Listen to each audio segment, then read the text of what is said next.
Thousands of people in Wales are now living in unsafe flats, which are worth nothing. They can't sell them, and they live there knowing that if there is a fire, then we'll be looking at a Welsh Grenfell. They're being absolutely rinsed at every opportunity. Insurance is through the roof, the service charges are rising, and some are even having to pay for fire safety inspectors to be on site at all times. This is a situation that really needs to be resolved.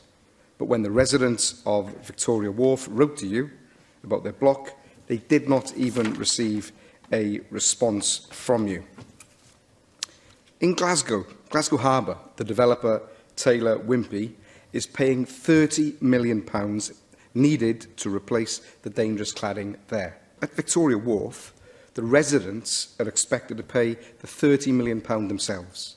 And there's one veteran I spoke to, David Murphy, who is now worried about being made homeless because of these costs. So why is it that in Scotland, the developer pays to fix the problem, but in Wales, residents are expected to pay themselves?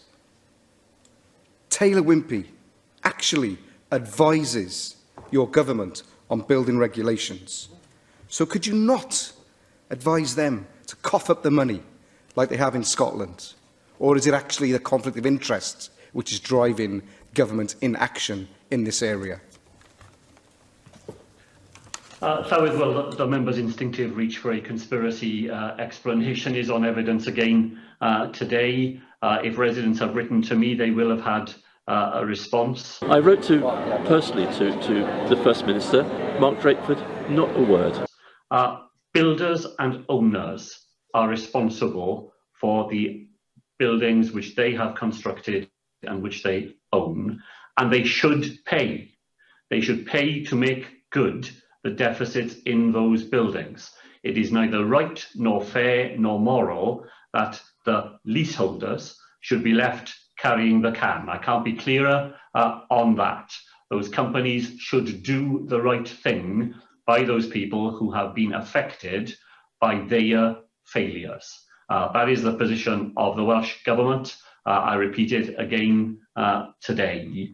And where there is fraud, as I said in my original answer, Llywyd, it is not for a moment to sidestep something, to be clear that the authorities who have the responsibility to investigate fraud are doing so. In this case, the Gwent Police and the Caerphilly Trading Standards Department are carrying out an active investigation into the matters which this question began with, and they must be allowed to complete that investigation.